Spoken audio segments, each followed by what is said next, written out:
Baik, assalamualaikum warahmatullahi wabarakatuh. Salam, namo buddhaya, salam kebajikan. Sahabat saya dari sini jumpa lagi dengan Mister Info tentunya di ruang podcast di Rumah Sakit Condong Catur. Nah, hari ini kita akan membahas topik yang sangat penting tentunya yang sedang berkembang nih di kasus masyarakat daerah Condong Catur nih. Kita akan membahas mengenai stunting, tapi ini bukan sekedar teori. Kita akan bahas langsung kondisi nyata di Condong Catur itu sebenarnya seperti apa. Karena stunting bukan cuma soal ibadah anak, tapi juga tentang masa depan generasi muda. Dan kali ini Mister Info sudah dibersamai oleh beliau, Dokter Dia. Selamat siang, Dokter. Ya, Terima kasih sudah berkenan hadir di ruang podcast Condong Catur.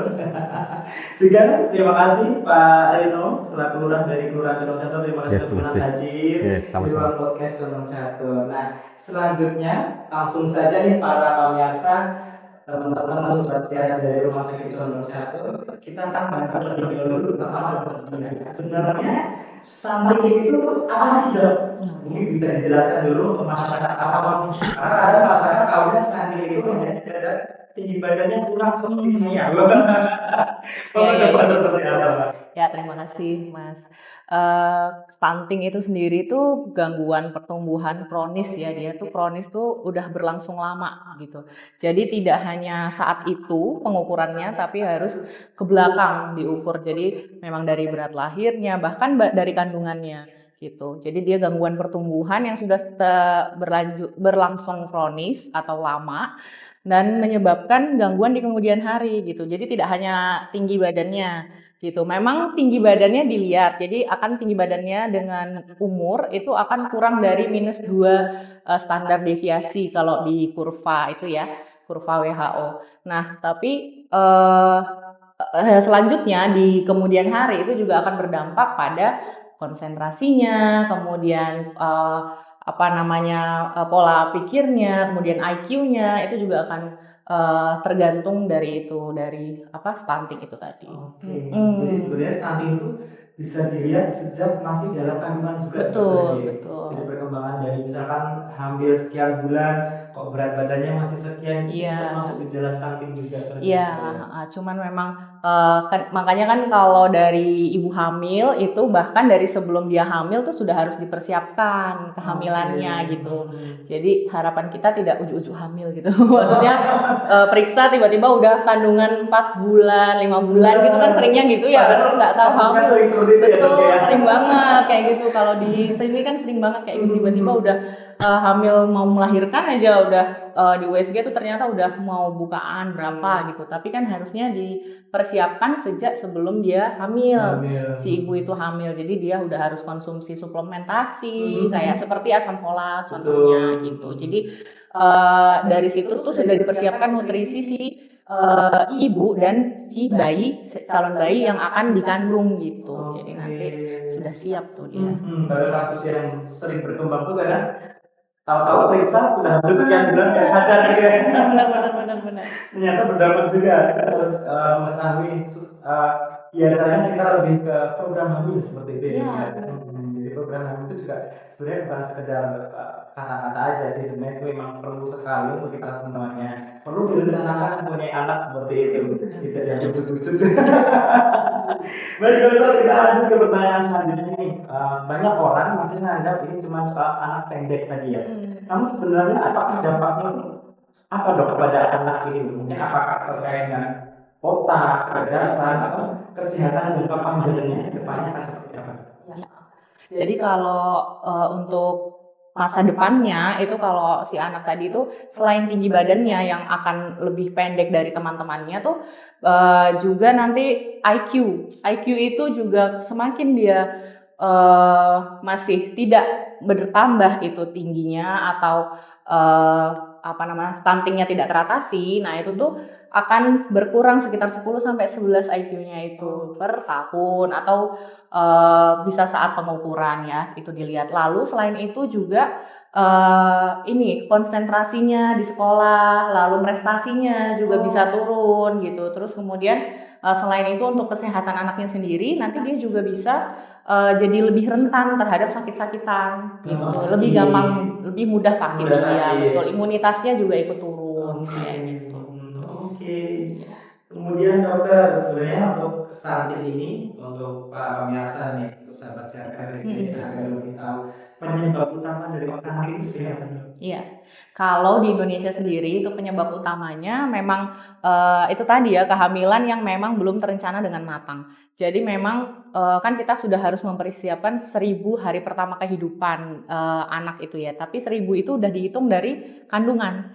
Nah, jadi bahkan makanya harus dipersiapkan dari sebelum kehamilan itu tadi, suplementasi buat ibunya sehingga tubuh ibu itu siap untuk menerima si calon bayi di dalamnya kayak gitu. Jadi sudah nah paling seringnya itu yang terganggu gitu. Jadi tidak dipersiapkan dengan matang nih gitu tadi. Jadinya karena dianggap kan program hamil itu untuk orang yang mungkin susah. Kalau di negara kita kan gitu ya, susah belum ini jadi belum promil gitu.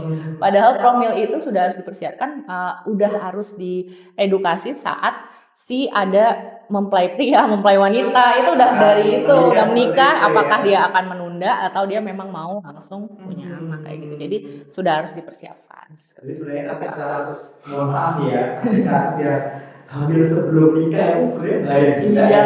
Iya, itu sih. Kasus banyak sekali juga. Terus kadang juga ini dok, sering dijumpai anak saya, kemudian juga sudah berusia 1 tahun. Kadang kita timbang di rumah dengan timbangan ketika diri berbeda itu sebenarnya apa sih dok itu kita pecahkan langsung ya dok. Kadang tak timbang aja aman-aman aja, tapi kenapa kok waktu periksa ke dokter kok jadi turun ya berat badannya? Sebenarnya gimana sih dok?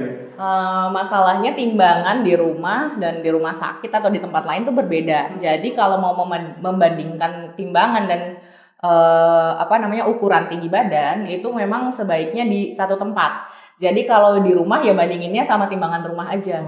Jadi kalau misalnya di rumah sakit tiap bulan gitu, tiap bulan ditimbang di rumah sakit, nanti kita bandinginnya sama yang di rumah sakit aja. Timbangan yang udah di rumah sakit gitu. Karena kan kalau yang di rumah sakit mungkin sudah dikalibrasi gitu. Kalau di rumah kan kadang kita ya udah gitu ya. Ada gitu. Masih bagus atau bener. Kita nggak tahu ya. Iya, mungkin harganya lebih mahal ya. Cuman kan kalibrasi itu loh setiap bulan, setiap tahun kayak gitu. Lalu untuk pengukuran tinggi badan, nah itu untuk tinggi badan sebenarnya tidak mungkin menyusut ya mas. Jadi kan dia tetap harusnya naik atau malah flat ya. Gitu. Jadi kalau tinggi badan itu bisa berbeda kalau dia ini pengukurannya kurang tepat sama orang yang mengukur sih sudah benar atau belum itu aja. Kalau berat badan mungkin masih bisa ya bisa betul. Kalau tinggi harusnya tidak menyusut kecuali ada sesuatu misalnya ada patah atau Oke. Nah seperti itu nih sahabat sehat yang masih bersatu. Jadi stunting tadi sudah dijelaskan sebenarnya stunting itu apa, penyebabnya apa, dan cara penanggulangannya nanti akan dibahas di akhir segmen begitu. Terima kasih Dr. Dian untuk penjelasan terkait stunting ini. Kita akan jeda dulu adanya ya. Saya Nurul Iva Fitriani, terapis wicara di Rumah Sakit Condong Catur. Ayah bunda tentang spesialnya penting banget nih. Setiap anak memang berkembang berbeda-beda, tetapi ada batas normalnya. Nah, usia anak 1 tahun biasanya anak sudah mulai mampu mengucapkan kata sederhana seperti mama atau papa, dan minimal anak sudah mulai mampu mengucapkan 10 kata yang bermakna. Sedangkan untuk usia anak 2 tahun, anak sudah mulai mampu mengucapkan 2 kata yang bermakna dan sederhana. Misalnya mau makan, mau susu, mau mandi. Ayah bunda harus waspada nih jika usia anak 2 tahun belum bisa bicara. Itu bisa jadi tanda speech delay. Yuk segera konsultasikan dan terapi sejak dini di Rumah Sakit Condong Catur.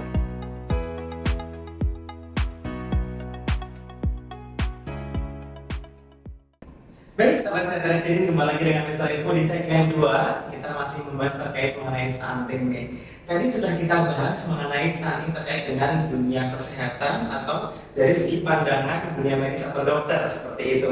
Kali ini kita akan membahas stunting pada wilayah tertentu khususnya di daerah Condong Catur. Sudah hadir di depan kita semuanya Bapak Reno, Lurah Condong Catur. Selamat siang Pak. Selamat siang. Baik Pak, tadi sudah dijelaskan oleh Dokter Dian ya terkait stunting. Nah, untuk di daerah Condong Catur ini sendiri Pak, sebenarnya seperti apa nih kondisi stunting, keadaan anak-anak di daerah Condong Catur ini seperti apa? Ya, terima kasih. Jadi di Condong Catur ini ada 40 posyandu yang tersebar di 18 kedukuhan 64 RW. Kemudian untuk tahun 2024 data pada kami itu jumlah stunting ada 59 anak. Oke. Itu kami pun dari masing-masing posyandu. Kemudian tahun 2025 ini menurun menjadi 51. Ya, ada penurunan. Jadi bayi atau yang periksa di posyandu menimbangan itu kita bisa mengukur di derajat dan juga tingginya. Di situ kita ketahui bahwa anak kita atau sudah lepas dari stunting sudah bisa kita cek di sini. Di tahun 2024 sampai dengan di tahun 2025 itu kasusnya turun ya Pak ya, sekitar 8 anak ini dalam bayi ya, ini sudah menurun kasusnya, namun di 2026 ini masih dalam proses kita pengecekan ya, kita tekan lagi Pak ya kasus seperti ini. Cuma sebenarnya kasus seperti ini mungkin tidak hanya di Condong Catur ya Pak, di daerah lain juga ini kasus yang sudah umum sepertinya ya, di daerah lain juga banyak sekali kasus, bahkan ada yang lebih tinggi kasus dengan stunting pada anak itu. Baik Pak Reno, untuk pertanyaan selanjutnya. Terkait stunting ini, program apa saja yang sudah dilakukan untuk menangani masalah ini Pak dari segi pemerintah Kelurahan Condong Catur ini Pak? Baik, jadi pemerintah kelurahan adalah pemerintah yang paling bawah ya, dan mana kita menjalankan amanah dari undang-undang desa terkait dengan undang-undang desa itu mengamanahkan dan desa salah satunya peran stunting. Oke.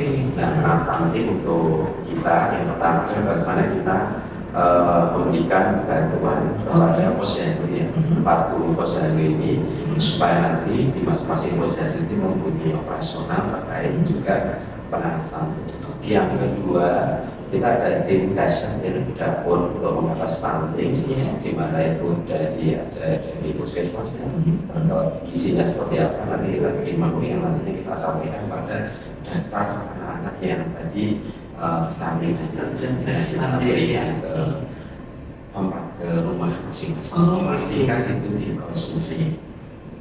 Kemudian juga kita masih berikan makanan tambahan ya, yang juga ada kita koordinasi juga dengan pihak kesehatan. Kita panggil ya orang tua pesertanya nanti masyarakat, dan nanti kadang memastikan seminggu itu masih utuh atau sudah di ya, jadi kita ada kader yang di posyandu tadi ya. Kalau di desa kan kita biarkan bantuan, kemudian nanti yang di desa nanti yang ada di kedukuhan tadi di posyandu nanti akan mengisi. Ya. Kemudian permasalahan ternyata juga tidak hanya masalah kemiskinan ya, itu masalah juga bagaimana orang tua ya di dalam rangka untuk pengasuhan anak. Karena kan kadang orang tua itu baik ayah dan ibu sibuk bekerja, dan yang mengasuh mungkin dari simbahnya ya, kakek nenek, nah ini kan juga berpengaruh. Nah, tidak semuanya, tapi yang jelas itu salah satunya juga bagaimana perhatian ini tidak maksimal.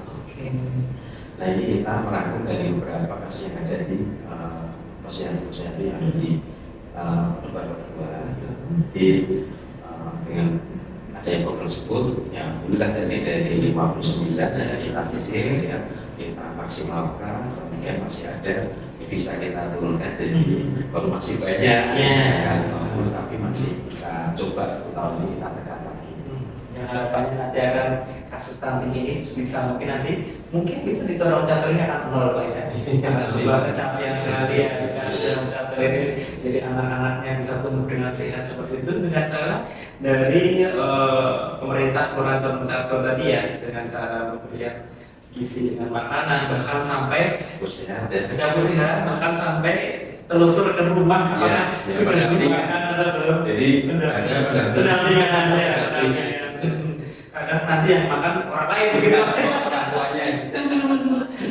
Padahal kalau posyandu itu biasanya juga ketika nanti penimbangan dan sebagainya itu, pengecekan pemeriksaan itu juga pulang pasti bawa yang bikin lah, yang bikin ya. Bahkan anak saya juga seperti itu setiap bulannya.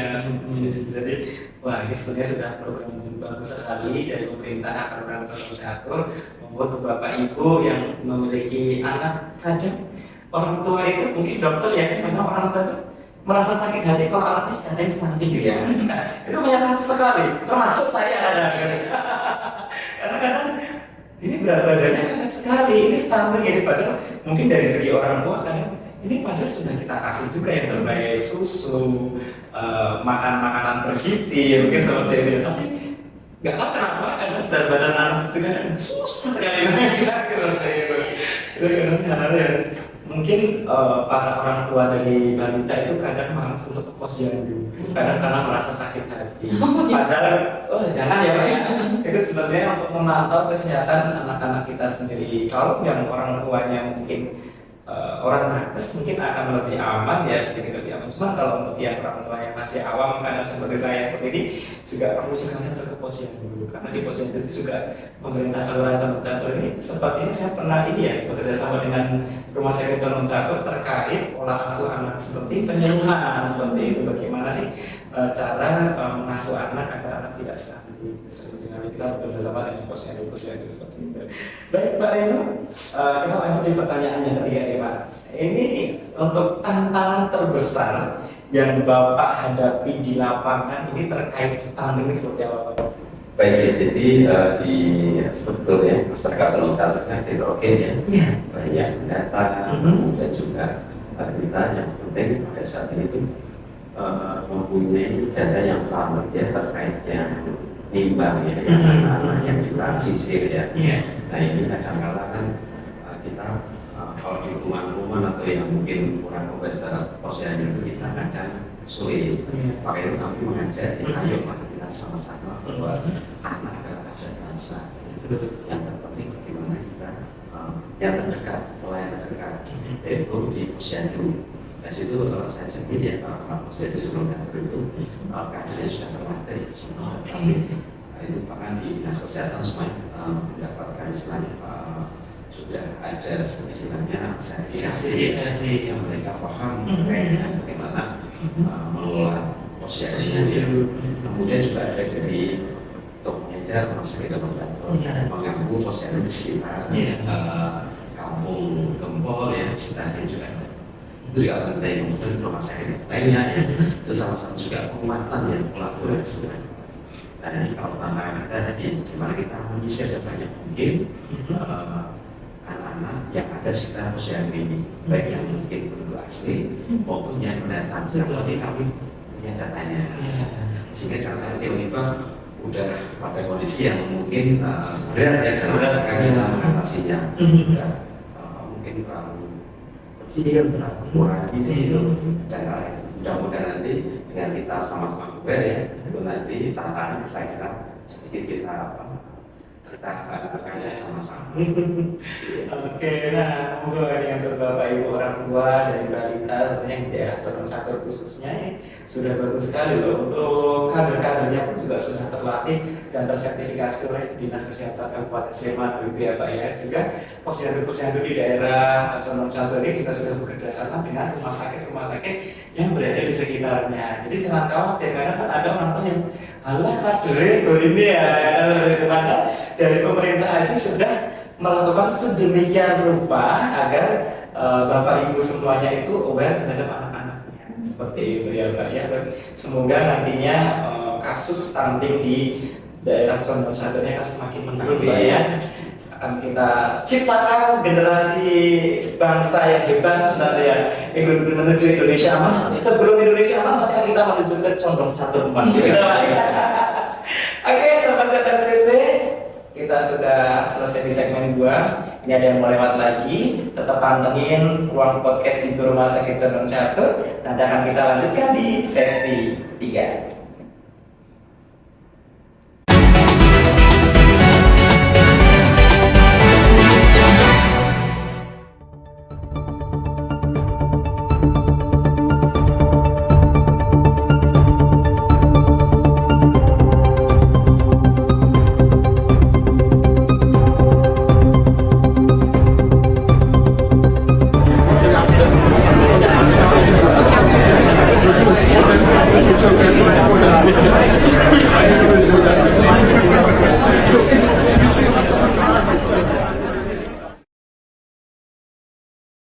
Anda menyaksikan breaking news pemirsa, tampak ramai sekali di belakang saya terjadi kerumunan sejumlah orang.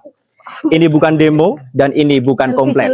Namun ini adalah sebuah informasi akurat bahwa kini klinik paru Rumah Sakit Condong Catur dapat melayani pasien dengan fasilitas BPJS Kesehatan. Dan pemirsa, saat ini di samping saya sudah ada salah satu pasien kami. Bagaimana tanggapan Anda Ibu terkait Rumah Sakit Condong Catur di klinik paru saat ini sudah bisa menggunakan layanan fasilitas kesehatan? Wah, Masya Allah, saya senang sekali. Ini sangat membantu untuk kami, terutama pasien klinik paru yang sudah bisa mendapatkan fasilitas BPJS Kesehatan di Rumah Sakit Condong Catur. Baik, terima kasih Ibu. Dan pemirsa, kami akan terus memantau perkembangan situasi dan menghadirkan informasi terbaru dari Rumah Sakit Condong Catur. Selalu ingat kami yang selalu memberikan layanan dengan 5S. Smile, Secure, Sukses, Smart, dan Simple. Demikian breaking news dan kami, reporter dari luar nalar, pamit undur diri dan sampai jumpa. Oke, sahabat sehat jumpa lagi. Kita sudah masuk di segmen 3 ya. Masih bersama Mr. Info Rumah Sakit Condong Catur dan tentunya juga masih bersamai oleh Dr. Dia dan Pak Reno. Terima kasih masih bersamai sampai di segmen 3. Nantinya kita akan sampai ke segmen 15, Pak. Nggak bercanda. Langsung kita masuk di segmen 3 nih. Menarik sekali Dok, tadi kita sudah membahas mengenai dari pengertian stunting. Kita melihat data dari keadaan di daerah Condong Catur bersama Pak Reno seperti tadi. Kemudian ini pertanyaan selanjutnya nih Dok, dari sisi medis, apa yang paling penting dilakukan orang tua untuk mencegah stunting? Oke. Untuk yang berarti sudah punya anak ya, berarti kalau selain yang tadi yang deteksi dini yang atau mempersiapkan kehamilan, maka kalau yang sudah punya anak berarti sebaiknya anaknya diperiksakan setiap 1 bulan sekali. Kalau tidak bisa ke spesialis anak, bisa di posyandu tadi. Di posyandu ditimbang dan diukur tinggi badannya setiap bulan, kemudian dicukupi kebutuhan nutrisi cairannya, lalu vitamin dan suplementasinya juga. Kemudian jika memang ada gejala seperti misalnya beratnya tuh mulai flat atau tidak naik dalam 2 bulan atau terus kemudian diikuti juga tingginya juga begitu, coba diperiksakan. Jadi memang butuh pemeriksaan dokter lebih lanjut gitu. Jadi apakah itu memang ada suatu masalah baik dari segi makannya atau mungkin bisa juga karena suatu penyakit gitu. Jadi stunting itu kan selain dari yang 1000 hari pertama kehidupan juga bisa karena suatu penyakit kronis ya. Jadi penyakit yang memang dia sudah berlangsung lama. Jadi memang perlu diperiksa lebih lanjut gitu. Apakah mungkin zat besinya rendah atau barangkali ada masalah di organ tubuhnya gitu. Jadi memang perlu dilakukan pemeriksaan lebih lanjut. Oke, jadi Bapak Ibu semuanya yang punya balita ya. Iya, balita. Usia di bawah 5 tahun harus memang benar-benar dipantau ya. Betul. Dari pemerintah sudah menyediakan layanan kesehatan juga, yang itu gratis juga. Iya, bahkan didatengin. Bahkan yang nanti mungkin merasa tidak mampu untuk memberikan makanan bergizi dari pemerintah pun juga sudah seperhatian itu. Jadi yuk kita aware agar selalu hadir di posyandu. Posyandu itu kan kadang berkolaborasi juga ya Pak ya. Posyandu itu tidak cuma untuk yang balita juga, ada yang untuk lansia. Jadi mungkin nanti yang punya orang tua yang sudah lansia dibareng ini sama cucunya. Bisa sekalian. Bareng-bareng nih gitu kan. Jadi lebih bersemangat lagi seperti itu. Baik, terima kasih dokter. Mungkin untuk pertanyaan lagi saja untuk Pak Reno nih, untuk sebagai kepala desa nih, untuk Pak Lurah nih, sebenarnya bagaimana sih untuk pemerintah bisa mendukung upaya ini selain tadi seperti program-program posyandu itu, program-program yang lain, apakah ada Pak untuk mendukung menurunnya agar kasus stunting ini turun seperti itu? Ya, jadi ini kan terkait juga bagaimana kita pelayanan 6 SPM ya, standar pelayanan minimal itu kita terkait juga holistik ya. Jadi tadi kalau dari segi kesehatan kita juga dari segi lingkungannya. Jadi ini menyangkut juga bagaimana pemenuhan kesehatan ya, di airnya yang sehat, lingkungan yang baik, itu juga kita harus mendukung tersebut. Ya, kemudian juga bagaimana di pendidikan kita mengedukasi ya dari kadernya, harus adanya peningkatan kapasitas ya, itu juga penting sekali. Bagaimana kader itu kita berikan peningkatan kapasitas ya. Kemudian nanti juga bekerjasama dengan sosial kemasyarakatan, bagaimana nanti juga kita memberikan bantuan langsung tunai itu apabila menyasar kepada anak yang stunting, kita bisa maksimalkan. Jadi ada benang merahnya ya. Ya, kemudian juga bagaimana berkolaborasi dengan stakeholder yang ada, karena ini sebaiknya adalah program keroyokan. Demi apa? Demi bisa menekan angka stunting ini. Kalau ini keroyokan ya, mungkin yang pertama mendeteksi adalah kader, kemudian disampaikan Pak RT bagaimana kita mengedukasi keluarganya supaya nanti bisa menerima kondisi kenyataan ini. Tapi kita tanpa kita memberikan sebuah stigma apapun ya. Kita bareng-bareng, yuk kita bareng anak kita juga. Maka ini adalah salah satu bagian mensukseskan tadi Indonesia Emas tadi ya, baik lingkungan yang terjaga, masyarakat yang mendukung, stakeholder juga yang juga sama-sama mengarah pada penekanan terhadap angka stunting tadi. Oke, jadi pemerintah Kelurahan Condong ini juga bagaimana caranya agar orang tua yang mungkin anak-anaknya sudah terkena stunting seperti itu, agar pola pikirnya lebih aware gitu, jangan merasa wah anakku dikatain stunting padahal itu sebenarnya wujud kepedulian dari pemerintah Kelurahan Condong Catur kepada masyarakat, khususnya anak-anak yang terkena stunting seperti itu ya. Anakku ya anakku, itu anak kita semuanya, generasi emas yang nantinya semoga bisa membangun negara Republik Indonesia ini akan lebih maju. Khususnya juga daerah Condong Catur ya. Siapa tahu ada calon lurah selanjutnya. Baik, selanjutnya mungkin akan kami tanyakan kepada Dokter Dia dan Pak Reno juga. Mungkin jadi ini memang perlu kerjasama ya dari antara keluarga dan pemerintah. Nah ini bagaimana kalau dari segi pandangan kesehatan dari dokter mungkin seperti apa? Kerjasama ya tadi kalau dari keluarga ya mungkin bisa itu tadi dia bisa memeriksa, menimbang tiap bulan, kemudian nanti dia bekerja sama dengan Posyandu, kan tadi awalnya dari Posyandu, nanti kalau ada masalah dia bisa konsulkan, kemudian dari Posyandu mungkin menilai apakah dia termasuk masih oke, normal, atau dia sudah mulai termasuk ke arah stunting. Nah itu bisa dikonsulkan kembali ke derajatnya yang lebih tinggi, maksudnya tahapan-tahapannya itu loh, dari Posyandu nanti ke puskesmas, lalu kemudian di puskesmas dia bisa diatasi dulu barangkali gizinya diperbaiki, cara pola makannya, kemudian pola asuhnya juga. Lalu kemudian dari situ kalau memang masih belum bisa tertangani, maka sebaiknya dirujuk ke dokter spesialis anak gitu. Jadi bisa lebih dicari apakah memang ada kelainan nih di anak itu. Jadi tidak hanya terkait pola makannya saja. Jadi memang apakah memang dia punya ternyata satu penyakit yang memang sudah lama di tubuhnya gitu. Jadi karena itu juga bisa salah satu faktor risiko yang menyebabkan stunting itu sendiri gitu. Nah, harapannya sih dalam 2 tahun pertama saat anak tumbuh pesat-pesatnya itu tuh udah bisa terdeteksi. Karena setelah 2 tahun itu banyak faktor lain yang mempengaruhi si stunting itu lebih ke tinggi badan. Jadi kayak genetik berpengaruh, lingkungan berpengaruh, kemudian aktivitas fisik anaknya juga berpengaruh. Jadinya sebaiknya memang di 2 tahun pertama itu, 2 tahun pertama kehidupannya. Berarti terkait untuk mitos yang sering dipahami masyarakat, orang tuanya pendek, wajar pendek. Tapi ada tinggi potensi genetik loh Mas. Jadi ada tinggi potensi genetik dari ayah dan ibu gitu. Nanti ada penjumlahan, terus kemudian ada faktor konstanta. Iya betul, nanti dibagi 2 gitu. Nanti terus ketemu anak itu minimal tingginya berapa, maksimal tingginya berapa. Misalnya nih aku contoh ya, kayak ada ibunya misalnya 163, bapaknya kita 179 gitu ya tingginya. Nah anak itu mungkin minimal dia 165 sampai dia 170-an mungkin kayak gitu, bisa seperti itu. Jadi dan anak cowok dan cewek itu beda.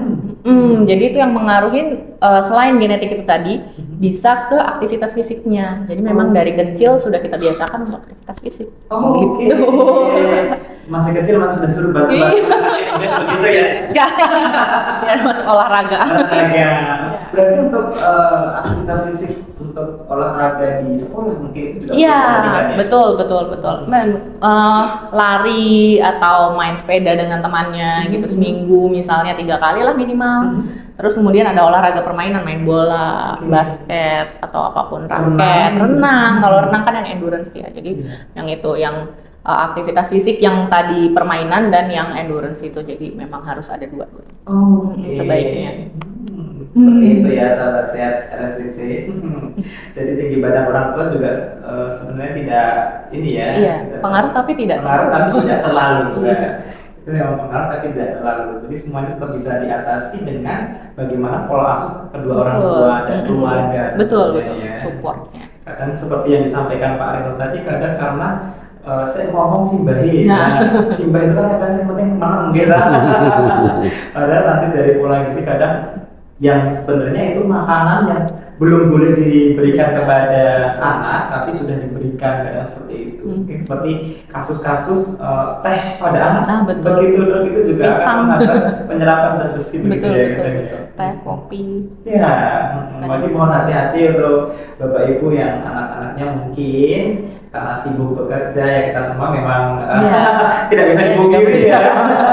Nanti mohon untuk mungkin orang tuanya atau neneknya atau simbahnya, kakungnya ketika posyandu juga boleh diajak. Jadi ketika nanti ada penyuluhan bisa lebih tahu, jadi tidak termakan untuk dia gini kok ya. Padahal sekarang dan dahulu itu berbeda ya. Betul.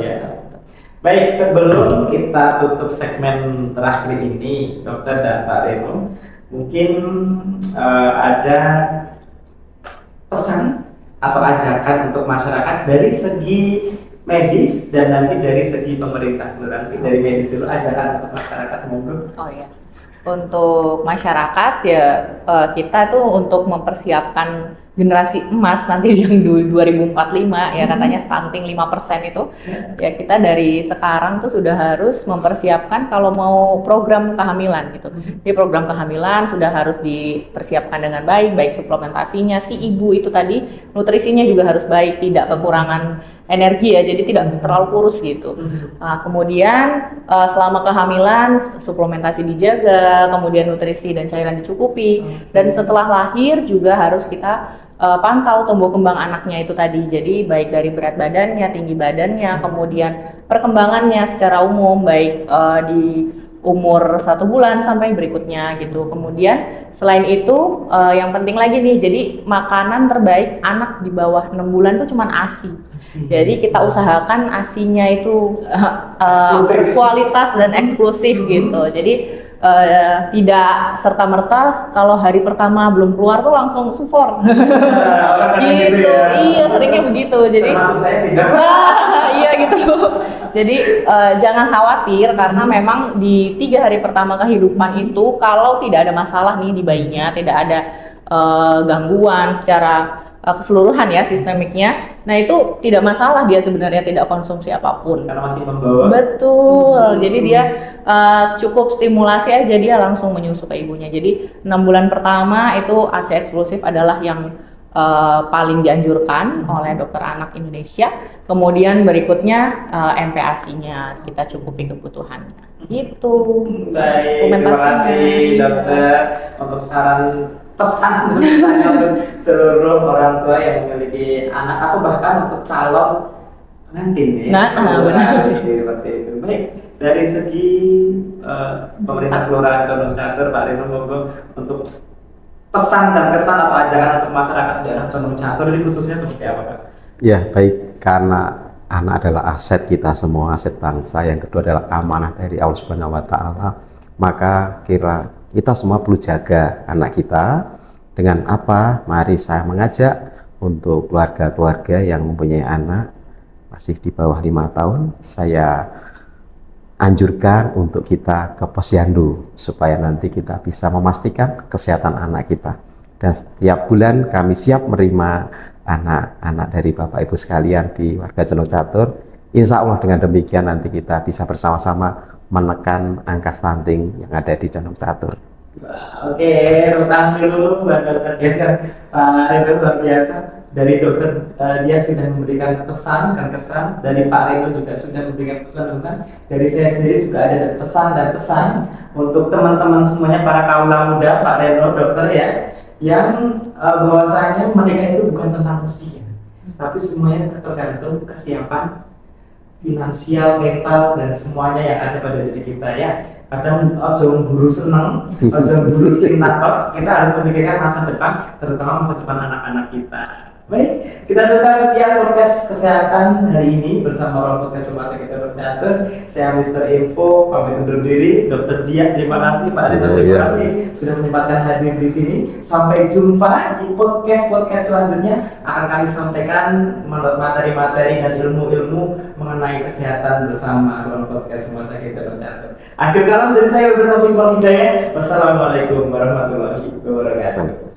Terima kasih Pak Reno. Terima kasih dokter.